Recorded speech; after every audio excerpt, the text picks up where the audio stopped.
என் அன்பு தமிழ் சொந்தங்களை யூடியூப் சேனலுக்கு வரவேற்கிறேன். மகளிர் உரிமை தொகையில் ஒரு சின்ன மாற்றம் ஏற்பட்டிருக்குன்னு சொல்லிட்டு நிறைய மக்கள் பேசிட்டு இருக்காங்க. 17/4/2025 அப்படி என்ன ஒரு மாற்றம் ஏற்பட்டிருக்கு அப்படின்னு சொல்லிட்டு தமிழக மக்களுக்கு ரொம்ப பேருக்கு தெரியாமல் இருக்கு.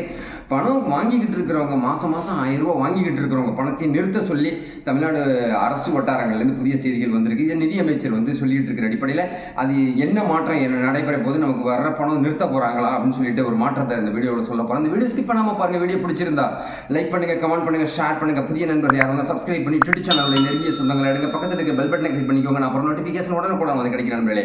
17/4/2025 ஒரு அதிரடியான செய்தியை வெளியே வந்திருக்குது. அது மக்களுக்கு எதுவுமே தெரியல. நம்ம நியூஸ் மக்கள்கிட்ட நியூஸ் எங்கெல்லாம் கொடுக்குறாங்களோ, எடிட்டர்லேருந்து முக்கியமான நியூஸ் ப்ரெஸ் மீட்லேருந்து நிறைய விஷயங்கள் நம்ம தெரிஞ்சுக்கிட்டே இருக்கோம். நம்ம யூடியூப் சேனல் மூலமாக அப்பப்போ புதிய செய்திகளை சொல்லிட்டு இருக்கோம். இன்னைக்கு 2023 செப்டம்பர் மாதம் கலைஞர் மகளிர் உரிமை தொகை திட்டத்தை முதலமைச்சர் மு.க. ஸ்டாலின் தொடங்கி வச்சார். இதனால 1,60,00,000 பேர் விண்ணப்பம் கொடுத்திருந்தாங்க. 1,12,00,000 பேருக்கு இன்ன வரைக்கும் 1000 ரூபாய் மாசம் கிடைச்சிட்டு இருக்கு.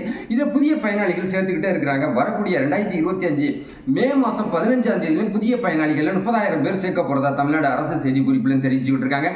என்ன அதிரடி மாற்றம்னு சொல்லிட்டு நான் ஃபர்ஸ்ட் சொன்னேன்ல, அந்த மாற்றத்தை இப்போ நான் சொல்லிடுறேன்.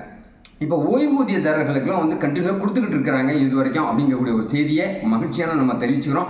ஸோ ஓய்வூதியம் நீங்கள் பெறும்போது எதுக்கு உங்களுக்கு மகளிர் உரிமை தொகை அவங்களுக்குலாம் நிறுத்துங்கப்பா முதல்ல அப்படின்னு சொல்லிட்டு தமிழ்நாடு அரசமைப்புலேருந்து ஒரு புதிய செய்திகள் வந்திருக்கு. இதன் அடிப்படையில் யாரெல்லாம் ஓய்வூதியம் பெறுறாங்களோ, யாரெல்லாம் ஓய்வூதியம் பெற போகிறாங்களோ அவங்களுக்குலாம் மாதம் 1000 ரூபாய் கலைஞர் மகளிர் உரிமை தொகையை நிறுத்த போகிறதா புதிய செய்திகள் வந்துகிட்டு இருக்கிற அடிப்படையில் 17/4/2025 இந்த திட்டத்தை செயல்படுத்த போகிறதாகவும் சொல்லியிருக்காங்க. இதனால் புதிய பயனாளிகள் சேர்க்கக்கூடிய பணிகள் தொடங்கி இருக்குது. பழைய பயனாளிகள் இது வரைக்கும் 2 வருஷமா பணம் வாங்கிக்கிட்டு இருக்கிறவங்களுக்கும் இந்த திட்டத்தில் இது வாங்குறாங்க, பென்ஷன் வாங்குறாங்க அப்படின்னு சொல்லி தெரிஞ்சாக்க அவங்களுடைய பயனாளிகளுடைய பணத்தை நிறுத்த சொல்லி புதிய அறிவிப்பு வந்திருக்கு. அது மட்டும் இல்லாமல் சொந்த நிலம், சொந்த கார், சொந்த வீடு இருந்துச்சுனாலும் அவங்களுக்கு மறந்து போய் ஏதோ நம்ம பணம் கொடுத்துட்டா கூட நிறுத்துங்க அப்படின்னு சொல்லியிருக்கிறாங்க. தமிழ்நாடு முதலமைச்சர் புதிய செய்தி வெளியிட்டிருக்கிறது என்னன்னு கேட்டிங்கன்னா 17/4/2025 யாருக்கெல்லாம் தகுதி உள்ளவங்க தகுதி இல்லாதவங்க பிரித்து கொடுத்துருக்கோம். அதே சமயத்தில் தகுதி இல்லாதவங்களுக்கும் பணம் கொடுத்துக்கிட்டு இருக்கிறோம் அப்படின்னு சொல்லிட்டு தகுதி இல்லாதவங்க போய் சொல்லியிருக்கிறாங்க. அதாவது எனக்கு தகுதி இருக்கு, ஆனால் எனக்கு பணம் கிடைக்கல. தகுதி இல்லாதவங்களுக்கு பணம் கிடைச்சிது, கார் இருக்கிறவங்களுக்கு பணம் கிடைக்கிது, கார் இல்லாத எனக்கு பணம் கிடைக்கலையே அப்படின்னு சொல்லிட்டு கம்ப்ளைண்ட் நிறைய வரதுனால தொடர்ந்து இப்போ வாட்ச் பண்ண சொல்லியிருக்காங்க. வட்ட வருவாய்த்துறை அதிகாரிகள் ஆர்டிஓ கோட்டாட்சியர் மூலமாக புதிய ரைடு வரப்போகிறாங்கன்னு சொல்லியிருக்காங்க. அதன் அடிப்படையில் ஒவ்வொரு ஊர்லேயும் அந்த தலைவர்கள் வார்டு மெம்பர்ஸ் அவங்கள்ட்டலாம் கலந்து ஆலோசித்து தகுதி இருக்கிறவங்களுக்கு மட்டும் கொடுப்போம், தகுதி இருந்து பணம் கிடைக்காதவங்களுக்கு திரும்பவும் புதிய விண்ணப்பங்கள் கொடுத்து அடுத்த மாதம் மே மாதம் அதுலேருந்து பணம் கொடுக்கலாம்னு சொல்லியிருக்காங்க.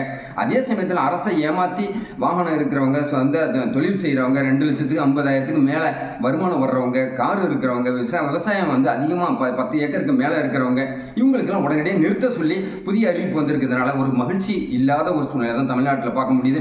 கொடுத்தவங்க கையிலேருந்து படிக்கிறது ரொம்ப ஒரு வருத்தமான செயல். தமிழ்நாடு அரசு இது விழித்துக்கணும். வரக்கூடிய எலெக்ஷன் 2026 ரொம்ப ட்ரெண்டிங்காக போயிட்டு இருக்கக்கூடிய ஒரு சூழ்நிலை, போட்டி மிகப்பெரிய அளவில் இந்த வருஷம் இருக்கிற அடிப்படையில் தமிழக மக்களுக்கு ஏமாற்ற வேண்டாம், கொடுத்தவங்களுக்கு எதுவும் நிறுத்த வேணாம் அப்படின்னு சொல்லிட்டு தமிழக அரசு தமிழ்நாடு மக்களின் சார்பாக கேட்டுக்கிற நண்பர்களே, இந்த வீடியோ பிடிச்சிருந்தா லைக் பண்ணுங்க, கமெண்ட் பண்ணுங்க, ஷேர் பண்ணுங்க. புதிய நண்பர்கள் யாரும் வந்தாலும் சப்ஸ்கிரைப் பண்ணி யூடியூப் சேனலுடைய நெருங்கிய சொந்தங்களை அடுங்க பக்கத்தில் இருக்க பெல் பட்டனை கிளிக் பண்ணிக்கோங்க. நான் அப்புறம் நோட்டிஃபிகேஷன் உடனுக்குடன் கிடைக்கிற நண்பர்களை புதிய சிந்தனையோட மீண்டும் உங்களை சந்திக்கிறேன். நன்றி.